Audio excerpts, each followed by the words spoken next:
I am approaching Soyuz. Oh, please don't forget about your engine.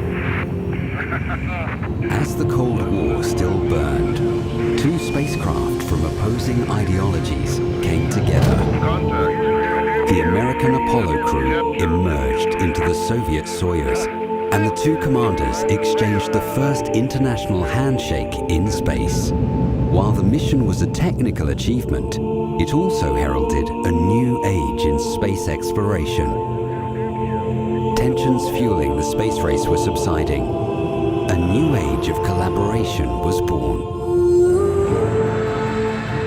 The goal of outer space began as an arms race. It really was about superiority between the USSR and the USA. After placing the first satellite into orbit, humanity sent one of its own. It was an extraordinary act of bravery that Yuri Gagarin undertook. Humans could go into space and survive, possibly even thrive. We developed new technologies and built shuttles to the stars. Human beings need to travel, we need to journey, we need to explore. That's why we've gone out into space. Building stations in orbit, we established a permanent presence in space. It took a decade to actually create the full International Space Station. Once the first components had gone into space, you could put a crew on board. You could start to do the science.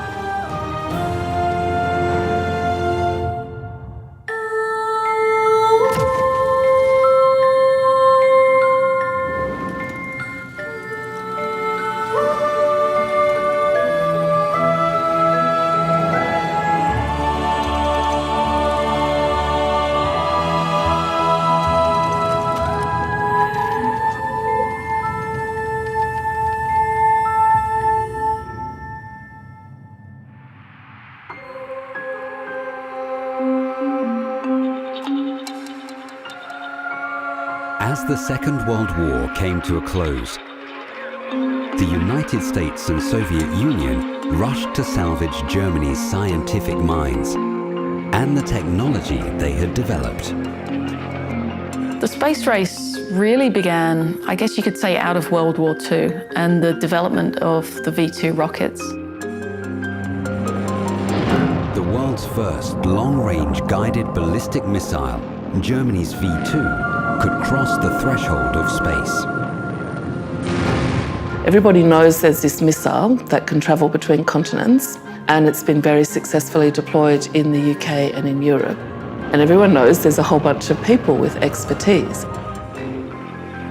US forces secretly evacuated thousands of German scientists and technicians out of Europe, far from the grasp of their communist former ally.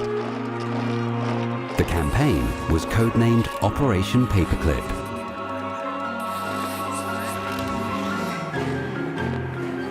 A Cold War between the two ideologically opposed nations mounted.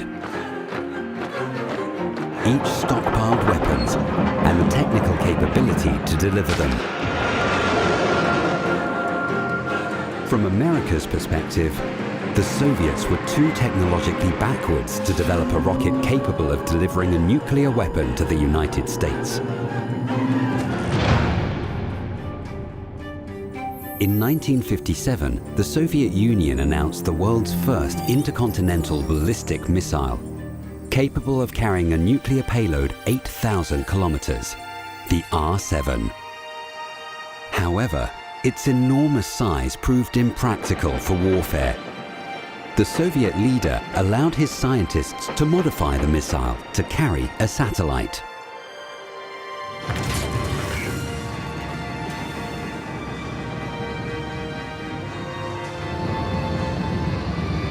Within weeks of the R-7's first successful test, the Soviets ushered in the space age.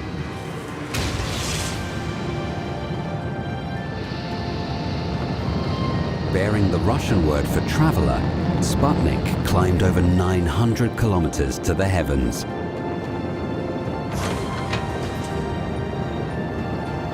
The world was in anticipation that an artificial satellite would be launched, but everybody thought it would have the American flag on it. Apollo polished aluminium sphere measuring 58 centimeters in width, Sputnik's sole scientific instrument was a radio transmitter. You are hearing the actual signals transmitted by the Earth-circling satellite, one of the great scientific feats of the age. Sputnik transmitted a continuing series of beeps, which could be picked up by any person with the necessary equipment. Proof that the Soviet achievement was not fictional propaganda. All over the world, people are tuning into the bleep, bleep of the satellite, which carries aboard the highly complicated mechanism necessary to transmit secrets of the universe.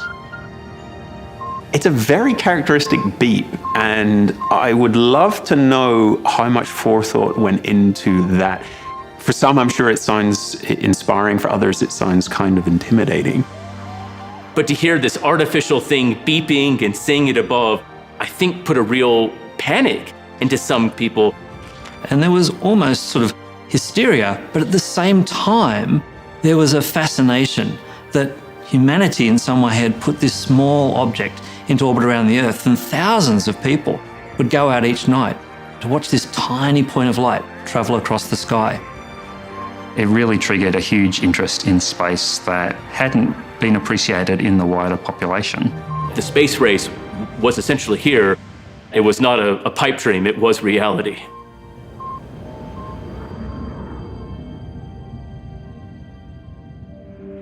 The starting gun had been fired, and America was already behind. They quickly scrambled to place their first satellite into Earth's orbit. In the universe, we know there is this thing called gravity. If you have something that's very massive, there's going to be a gravitational force pulling you towards that. In the late 1600s, Isaac Newton conceptualized orbit using stones thrown from a mountaintop. The faster a stone is projected, the farther it will travel, before gravity drags it to the ground. But because the Earth's surface is curved, a stone projected with sufficient force would be pulled toward the Earth at the same rate the ground below is receding. Trapped in perpetual freefall, the stone would be in orbit. The United States Navy attempted to launch America's first satellite into orbit just 2 months after Sputnik.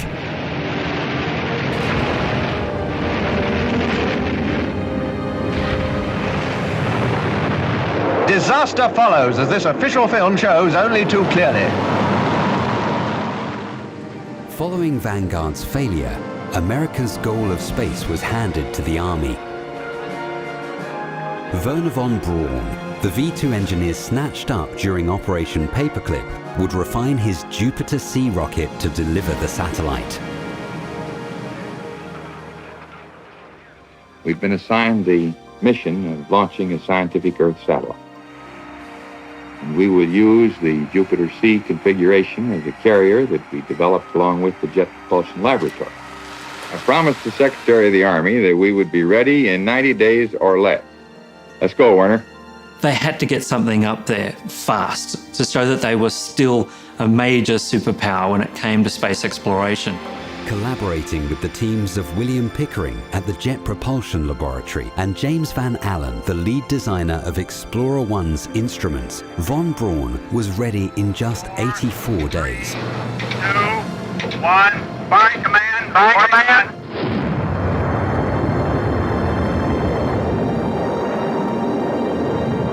Explorer 1 took a weapon of war, essentially an intercontinental ballistic missile, something to lob nukes at your enemy. And this converted rocket launched a satellite for scientific discovery. They wanted to go up there, probably still use the propaganda, but also to use it for science, to really show the world that they were doing it for peaceful purposes.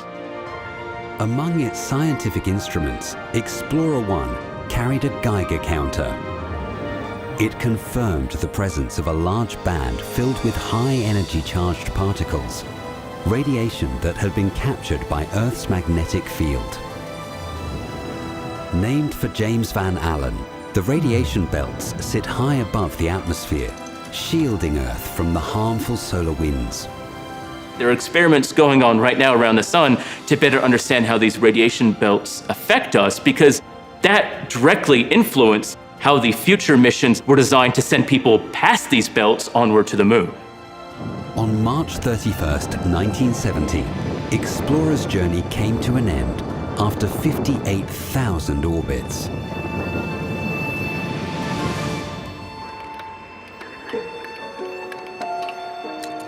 The next goal for both the Americans and the Soviets was to deliver a human to the stars and return them safely.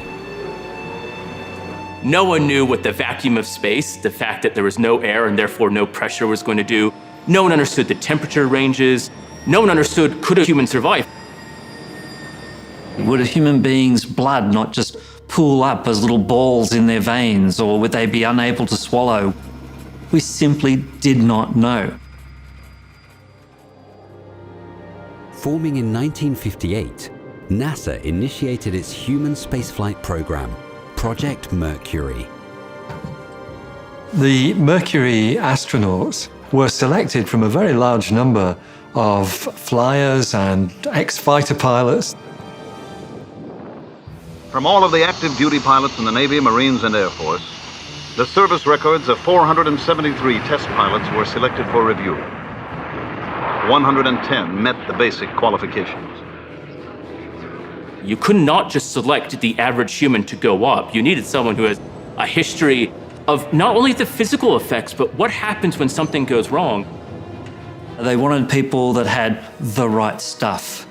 And out of the thousands of people applied who were tested, went through medical tests and psychological tests, eventually came down to 7 men.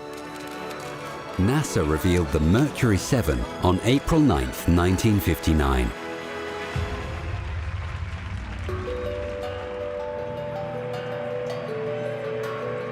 Following America's announcement, the Soviet Academy of Sciences selected 20 cosmonauts among their Air Force pilots.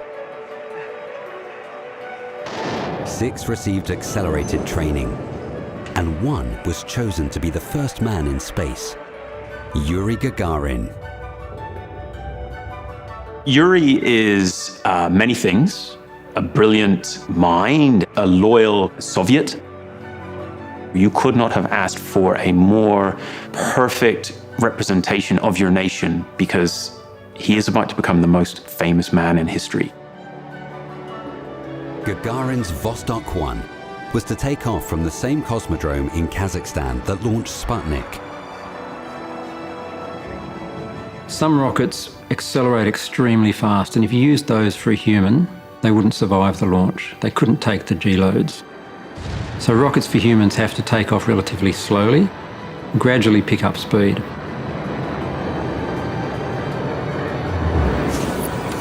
Within 10 minutes, Yuri Gagarin became the first human to cross the Kármán line, the border between the Earth's atmosphere and outer space.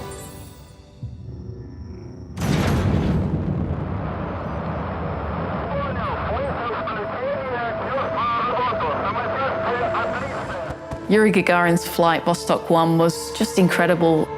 He had a very, very risky mission, but the craft kept him safe and kept him alive, and that was a real technological feat. The Vostok operated on autopilot, allowing Gagarin to perform tests on the life support and radio. I think the thing that inspires me most about Gagarin's mission is when he finally got into Earth orbit and he saw the Earth for the very first time, and he spoke back to Mission Control saying, "I see the Earth. It's so beautiful." The Vostok's single orbit lasted only 108 minutes. However, placing Gagarin in space was only half the challenge. Bringing him home would be just as perilous.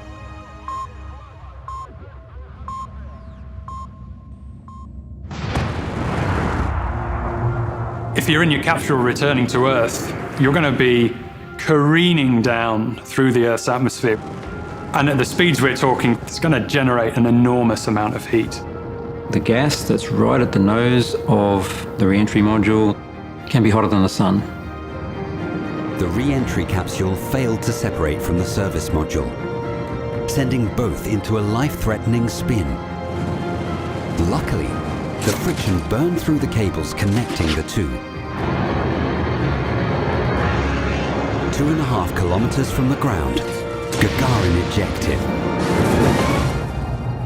Had he landed inside the Vostok, the force of the impact would have ended his life.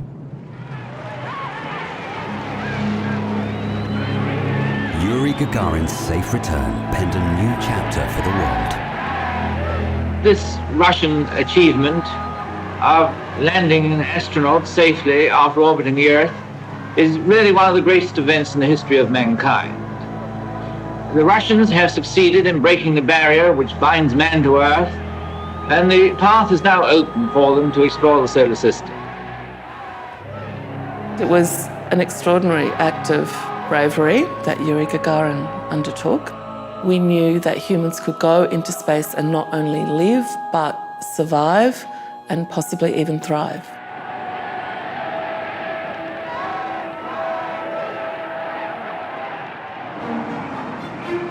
A month behind Gagarin's orbit, NASA sent their first man to the stars, aboard Freedom 7. Alan Shepard was the first US astronaut to achieve insertion into space. He was certainly in outer space, but it wasn't really an orbital ride. There was no intention for Freedom 7 to complete a full orbit. All right, lift off and the clock is started. Reaching an altitude of 187 kilometers, Shepard traveled 486 kilometers from the launch site, splashing down in the North Atlantic Ocean. The entire flight was over in under 16 minutes as planned. America wouldn't attempt their first Earth orbit until 1962.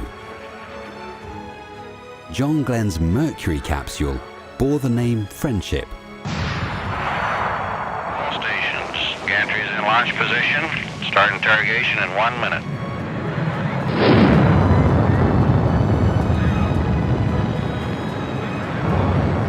Godspeed, John Glenn.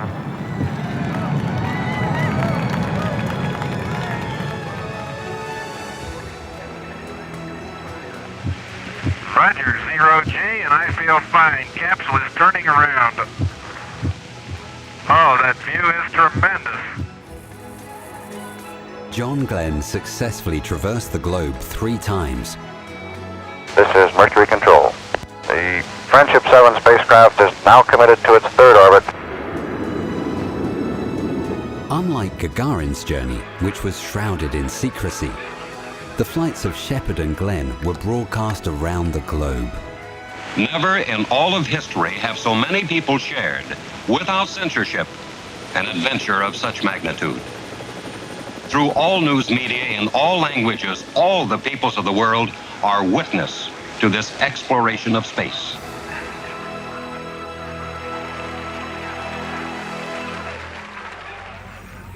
Across 3 years, both the United States and Soviet Union completed 6 solo missions, but America still lagged behind. The Mercury astronauts spent less than 54 total hours in space.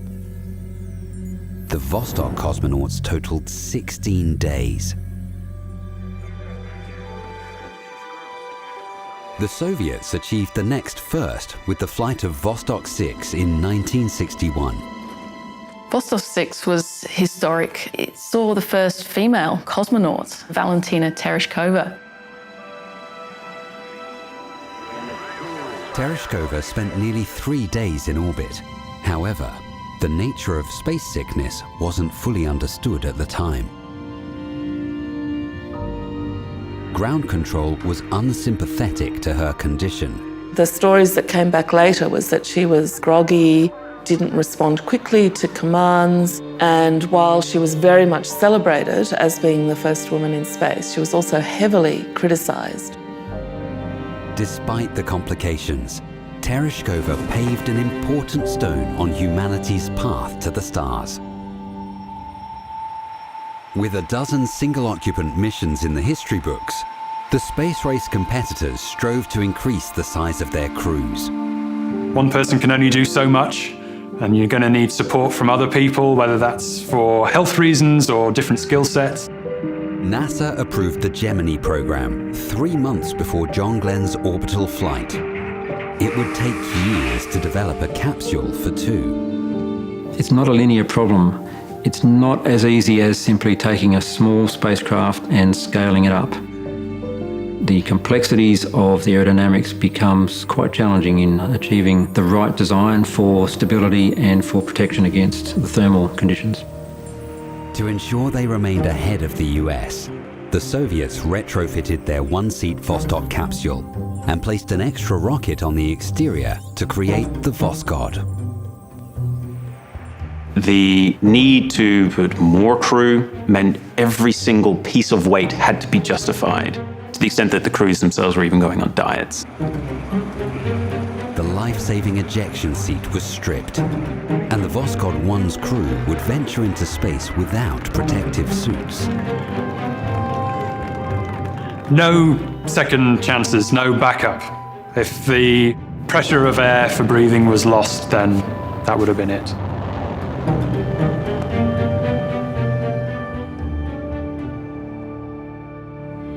Voskhod 1 set a crewed spacecraft altitude record of 336 kilometers. The crew returned safely, but the mission initiated a trend toward unacceptable risks in the Soviet space program. This is what the space race was about. It wasn't about some high-minded desire to understand the solar system and the universe. It was literally about getting something done before the other nation. And if that meant cramming more people into a sardine can, then that's what you did.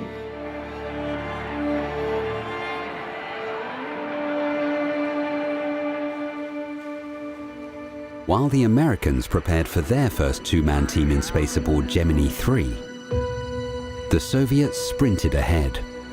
Crewed by Pavel Belyayev and Alexei Leonov, the second Voskhod mission hoped to achieve the first spacewalk.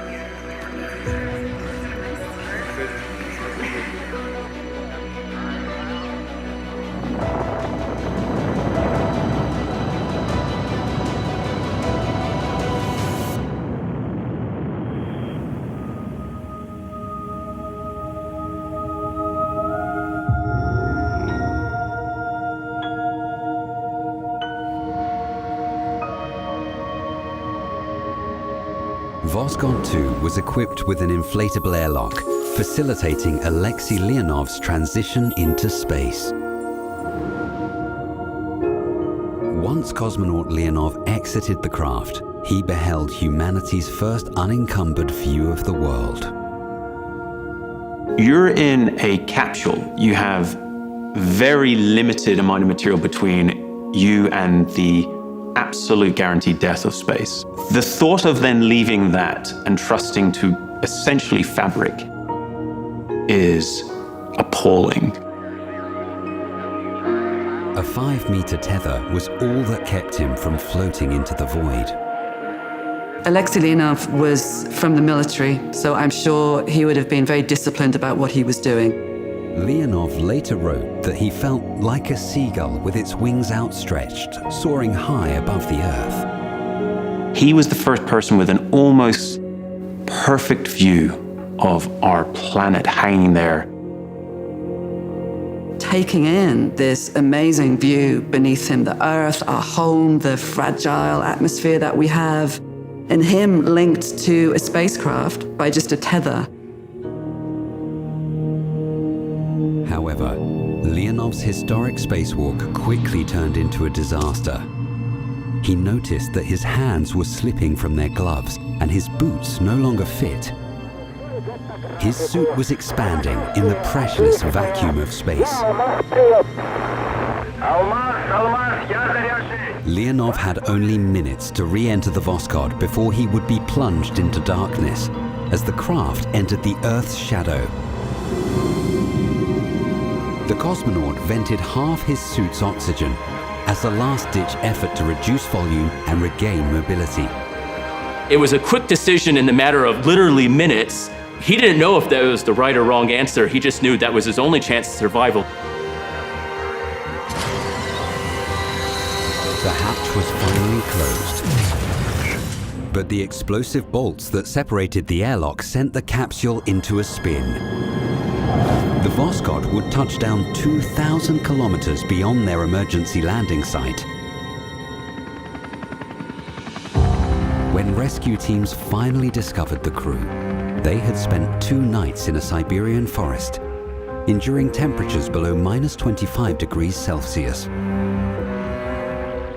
So the Russians were willing to take more risk up front because they were going to get longer-term reward. That was the only way they were going to establish dominance over the US. There would be no further Voskhod missions, hinting at an end to Soviet space supremacy. Humanity's foothold in space, however, was not free of tragedy.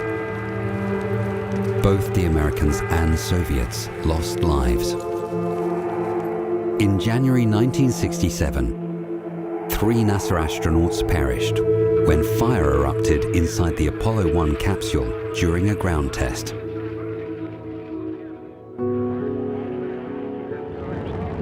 Two months later, cosmonaut Vladimir Komarov, the commander of the Voskhod 1 mission, became the first of the space race to die whilst in flight. Returning to Earth, the parachutes of his Soyuz 1 capsule failed to open. Soviet lunar dreams were suspended for 18 months, during which time Yuri Gagarin, the first man in space, died in a jet crash. I'm going to step off the limb now. The following year, America reached the moon. It's one small step for man, one giant leap for mankind. Having lost the lunar race, the Soviets shifted their focus toward establishing a semi-permanent presence in orbit. In June 1971, Salyut 1, the premier space station, received its first crew via the Soyuz 11. There were 7 Salyut space stations that they launched periodically from 1971. They really pioneered another first for the USSR. They really pioneered how to live in space. If you want to really learn the fundamentals in physical processes, then you're going to have to do an experiment without the gravity. And places like the numerous space stations that have been in orbit give you a convenient laboratory to do that.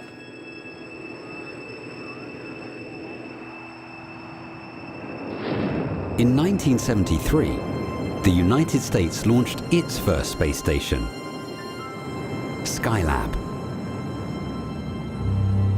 Skylab was essentially the answer to the question, what do you do with the Saturn V when you no longer can afford to go to the moon?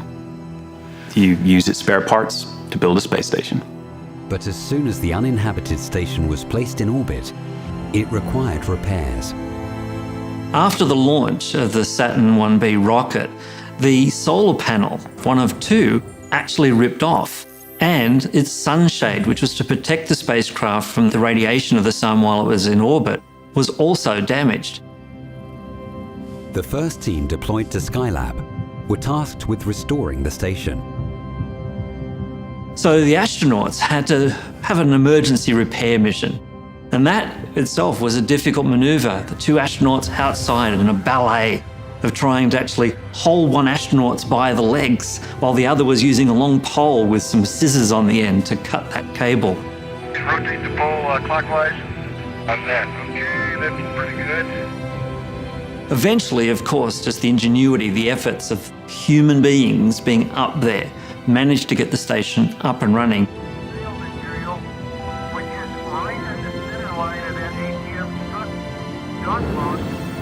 The main operational section, where crews would work and live, was crafted from a refitted Saturn rocket.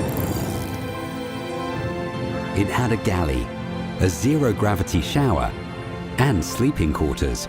We have 3 bedrooms that we can live in. They're very small. The beds are on the wall as opposed to on the floor, but they're still ample in zero G. Every aspect of life had to be navigated in the novel environment of microgravity. Because there's that lack of gravity, you get fluids that pool in the outer extremities of the human body, in the face and the hands and the feet. The heart muscle is decreasing in size. It doesn't need to work against gravity to get blood from your feet to your head. You get changes to the shape of the eye, which can change your focus. You also get the effects of decalcification in the bones. Your bones don't need to hold you up while you're in space. Astronauts exercise for several hours a day just to keep their bodies fit and their physiology ticking over. So human beings aren't designed for microgravity, that's for sure. Skylab remained in orbit for less than a year, while the three teams completed 270 different experiments. The key experiment that was being undertaken was actually on the astronauts themselves. Can humans remain healthy? Can they remain sane in space? The third and final crew of the station was so exhausted, they shut off communications with mission control for a full orbit. The commonly accepted story is that the three Skylab astronauts had just felt they were overworked, so they turned off the comms and they said, "We're out for the day. We're not doing anything, we're not talking to you." The 93 minutes of radio silence sparked negotiations. The three astronauts received a more lenient schedule and ended up completing all their tasks on their own time. NASA learned a valuable lesson. Their crews had limits.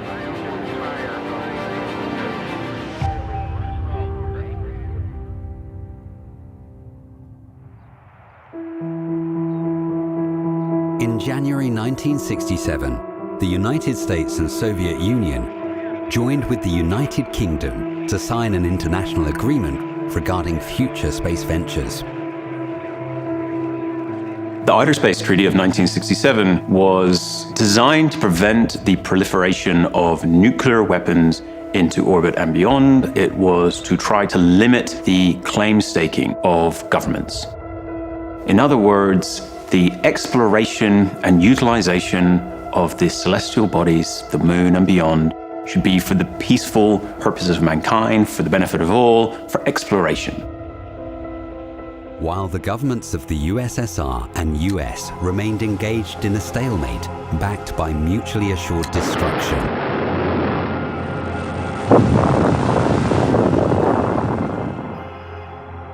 An attempt to de-escalate tensions produced the first united American-Soviet space mission. The Apollo-Soyuz test project would see the two separate spacecraft unite in orbit. The Apollos and Soyuz scientists are sharing information, so you have to unclassify and share all of your deepest, darkest secrets with the other people in order to make this work. That's the beauty of it, is that they were willing to think beyond the borders of their countries and their philosophical differences to think of a bigger picture, a bigger purpose, which is ultimately the benefit of space exploration in the midst of terrible, terrible times. Well, I recognize that almost any subject there are differences of opinion. My feeling is that people who understand this mission understand that it is a very fine thing to do for both countries and for the entire world. I think this is a first movement in a direction of joint operations in space in the future. Both countries launched 7 hours apart. 3, 2, engine sequence start. 1, 0, launch commit. We have a liftoff. All engines building up thrust.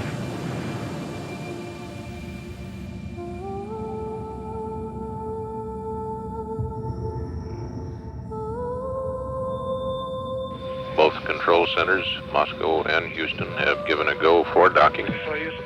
Part of the Apollo-Soyuz mission was essentially to get the command and lunar modules from the Apollo missions and to add a sort of docking platform so that then the Soyuz capsule could dock with those existing platforms. I got 2 messages for you. Moscow is go for docking. Houston is go for docking. It's up to you guys. Have fun. how do we dock these two together and what does that look like? What's the interface? Who wants to be the plug and who wants to be the socket? Is there going to be an argument there? I think so, there was. And so they had to completely redesign their approach just to how you attach two things together. They ended up calling it the androgynous peripheral attach system, and it's still used to this day, actually, to dock two things together. Less than 5 meters distance. 3 meters. Contact. Capture. Tell Professor Bushulian it was a soft docking. When the hatch opened, Apollo 10's Thomas Stafford and Alexei Leonov joined hands in the first international handshake in space. Glad to see you. The moment when the two commanders actually greeted each other seemed to be heralding a new era. It really signalled the end of the space race and a new era of international collaboration between nations that had previously kept their programs very secretive. Over 44 hours, the two teams exchanged gifts, dined together, and conducted joint experiments.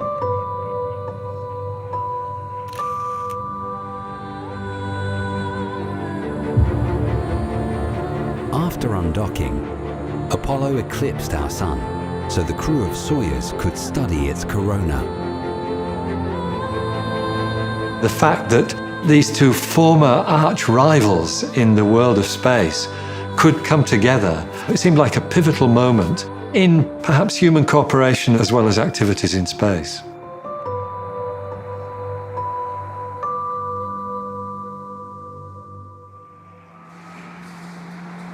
Following the success of their Salyut stations, Soviet plans for space habitation grew more ambitious. There never will be launch capabilities sufficiently large and powerful to lift an entire space station into orbit. And so the only way you can get something of significant size up into orbit is to put a bit up there and then slowly add to it. After the first section of Mir was launched in 1986, 6 pressurized modules were added over the decade.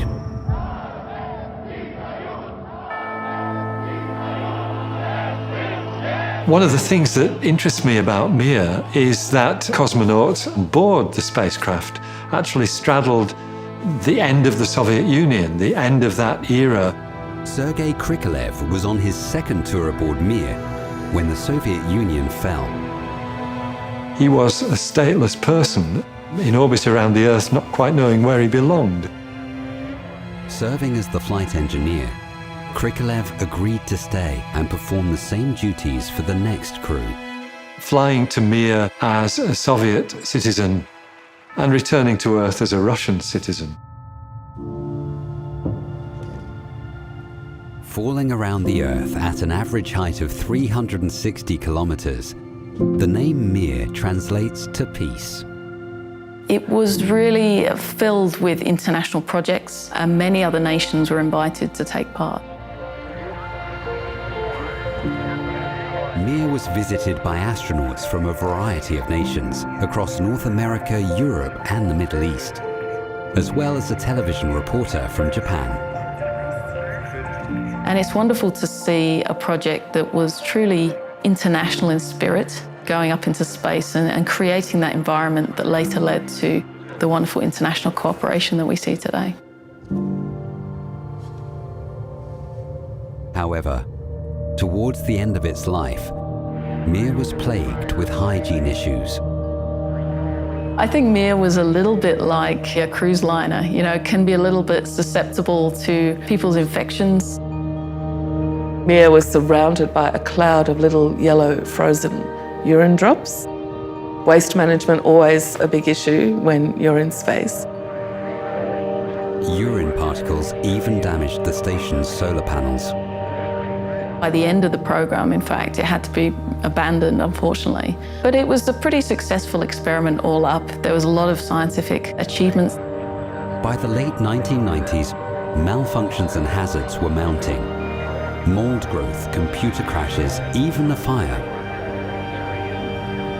the station was abandoned in 2001, left to burn up as its orbit naturally decayed.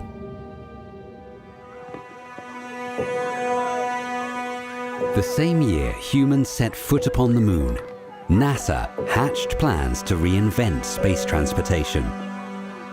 The shuttle encapsulated the science fiction that I'd read as a kid. A vehicle that would go into space and would land like an aircraft. It's called a reusable space shuttle, an airplane-like spacecraft that can be hurled aloft by a rocket up to 100 times. It is actually an aviation system. It generates some lift with its wings and with the underside of its fuselage. And it just made the concept of going to space so much more accessible. The challenge there is literally in the reusability. What's going to go wrong over time in doing this immensely difficult thing, technically speaking, again and again, and to be confident that the next time you did do it, everything would still be fine.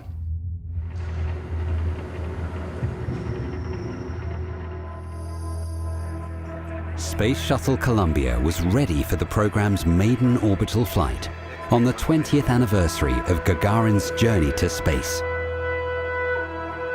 All subsequent launches would follow the same routine. 2 solid fuel rocket boosters flanked the shuttle for the first 2 minutes of launch. They would later detach to be collected for subsequent flights. A disposable external tank filled with liquid hydrogen and oxygen powered the shuttle to space. It would burn up during re-entry.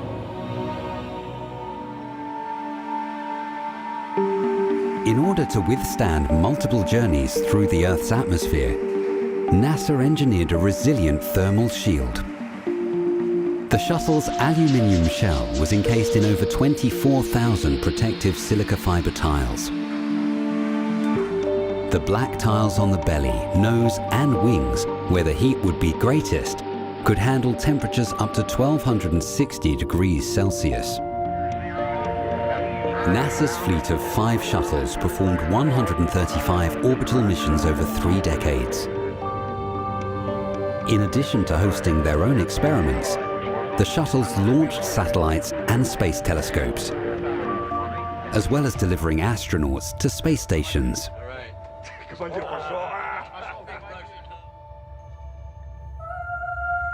During Space Shuttle Challenger's mission in February 1984, astronaut Bruce McCandless became the first human to float freely in orbit. He performed an untethered spacewalk using a specialized maneuvering unit. The first untethered spacewalk must have been a terrifying moment. You are your own spacecraft. You are more free than almost anyone could imagine. Well, it may have been one small step for Neil, but it's a heck of a big leap for me.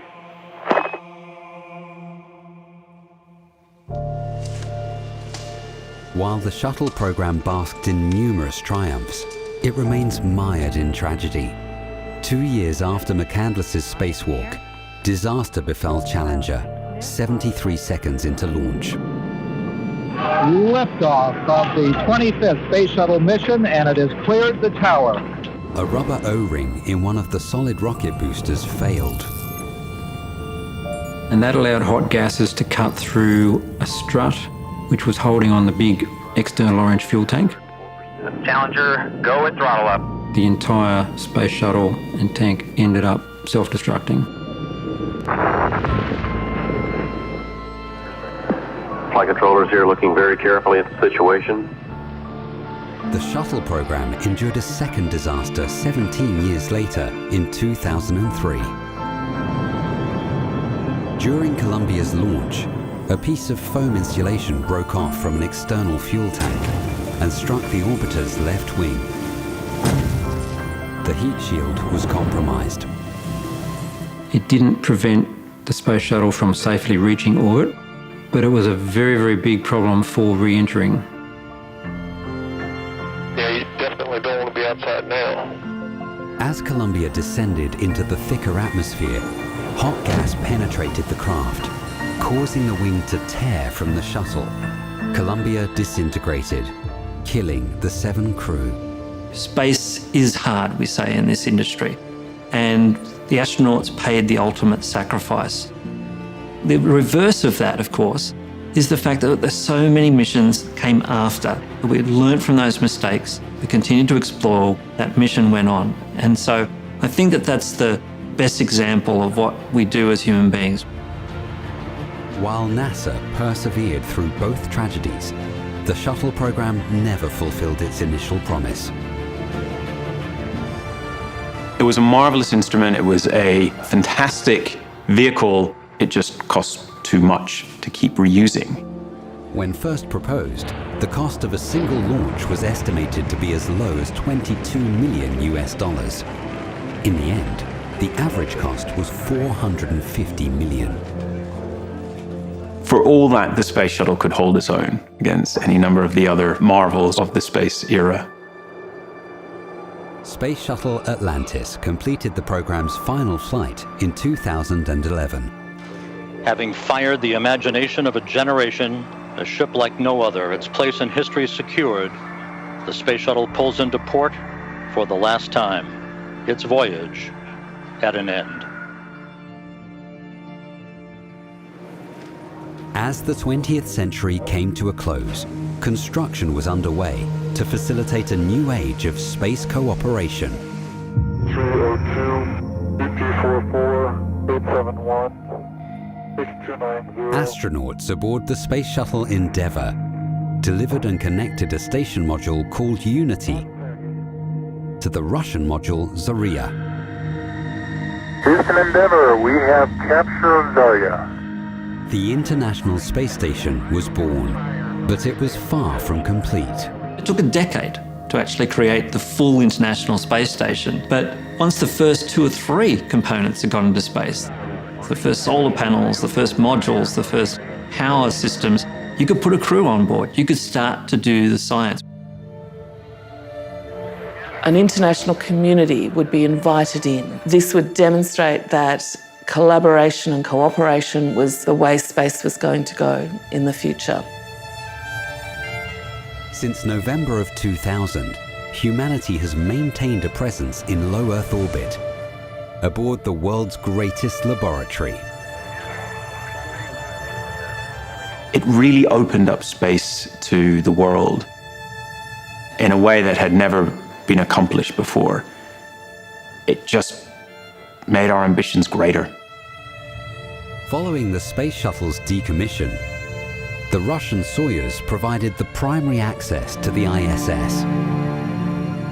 The fact that Soyuz has been the workhorse of ferrying both astronauts and cosmonauts up to the International Space Station since the end of the Space Shuttle program in 2011 speaks volumes for the effectiveness and how well designed it was, how well it fits the requirements for a space taxi. And the hatches between the Soyuz spacecraft and the International Space Station opening. Could you imagine telling the very first people in NASA in 1950s, in 50 years, you're going to need the Russians to get into space? I think that would be a mind-boggling statement to tell someone at that time. On May 30th, 2020, astronauts once again launched from American shores.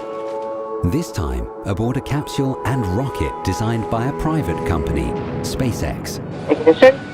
Liftoff of the Falcon 9 and Crew Dragon. Go NASA, go SpaceX. Now we're moving into this new era of the commercialization of space, the space entrepreneurs. And so all of these companies and industries are looking at new ways to be able to use the facilities of the space station. That commercialization, of course, will help to fund its future. The International Space Station has become part of this modern-day movement or progression, really, to democratize space.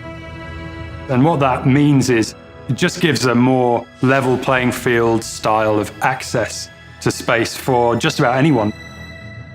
The International Space Station is the only place where we can learn what will be required when humanity chooses to venture beyond Earth's orbit.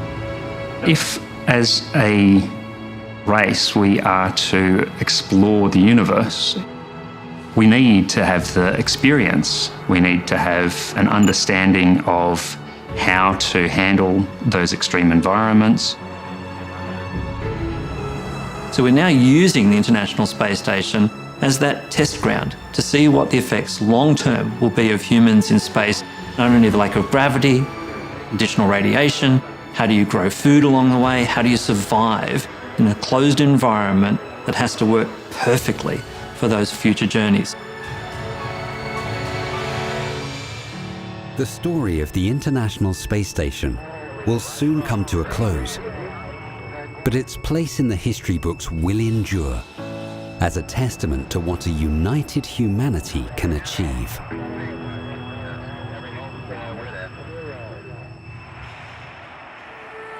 From seeds of rivalry, we have opened a gateway to the cosmos. In space exploration, we find our greatest challenges and we rise to that challenge. As we ventured into the unknown, humankind has grasped the impossible. One of the huge benefits of scientific endeavour is its capacity to bring people together in order to achieve something that has long-lasting impact for the betterment of our society. Establishing a foothold in orbit, we craft a better world. It's a keystone for humanity to come together and do something for the benefit of us as a whole.